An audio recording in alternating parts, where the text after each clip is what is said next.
খোয়াই রাধানগর স্ট্যান্ডে অতিরিক্ত ভাড়া আদায় অতিষ্ঠ যাত্রী সাধারণ। দীর্ঘদিন ধরেই খোয়াই আগরতলা রুটে অতিরিক্ত যাত্রী ভাড়া আদায়ের অভিযোগ উঠে আসছে। বিশেষ করে আগরতলার রাধানগর স্ট্যান্ডে বিকেল ৪টের পর থেকে বিভিন্ন যানবাহন যাত্রীদের কাছ থেকে নির্ধারিত ভাড়ার চেয়ে অনেক বেশি টাকা আদায় করছে বলে অভিযোগ। যানচালকদের দাবি, আগরতলা থেকে খোয়াই কিংবা কমলপুর রুটে যাতায়াতকারী গাড়িগুলি পরবর্তী সময়ে ফেরার পথে যাত্রী পায় না। এই যুক্তি দেখিয়ে যাত্রীদের কাছ থেকে ১০০ থেকে ২০০ টাকা পর্যন্ত অতিরিক্ত ভাড়া নেওয়া হচ্ছে বলে অভিযোগ। এর ফলে কলেজ পড়ুয়া, নিত্যযাত্রী, অফিস যাত্রী, রোগীর আত্মীয় পরিজনসহ সাধারণ মানুষ চরম ভোগান্তির শিকার হচ্ছেন। কেউ প্রতিবাদ করতে গেলে গাড়িতে না তোলার হুমকি দেওয়া হয়।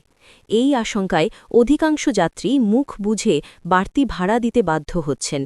তবে এবার এক যাত্রী সংবাদমাধ্যমের ক্যামেরার সামনে প্রকাশ্যে নিজের ভোগান্তির কথা তুলে ধরেছেন। এই প্রসঙ্গে রাজ্যের পরিবহন মন্ত্রীর কাছে খোয়াই কমলপুর আগরতলা রুটে যাত্রীদের ওপর চলা বেলাগাম ভাড়া আদায় বন্ধ করে দ্রুত ব্যবস্থা নেওয়ার দাবি জানানো হয়েছে। যাওয়ার সময় 200 টাকা 250 টাকা করে যেতে লাগে অন্য গাড়ি থেকে। আমাদের সঙ্গে তো 4:30 5টার সময় আসলে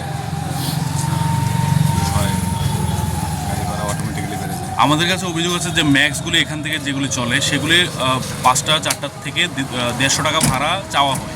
সত্যতা আছে কি এটা সবসময় না, কোনো কোনো সময় যখন বেশি ক্রাইসিস থাকে, ওই এখানে যে গাড়িগুলো চলে আসে যখন ওরা আগরতলাতে গিয়ে আবার ব্যাক করে আসবে, এই কারণে ওরা একটু বেশি হয়।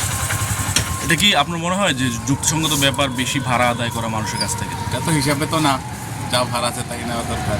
Thank you.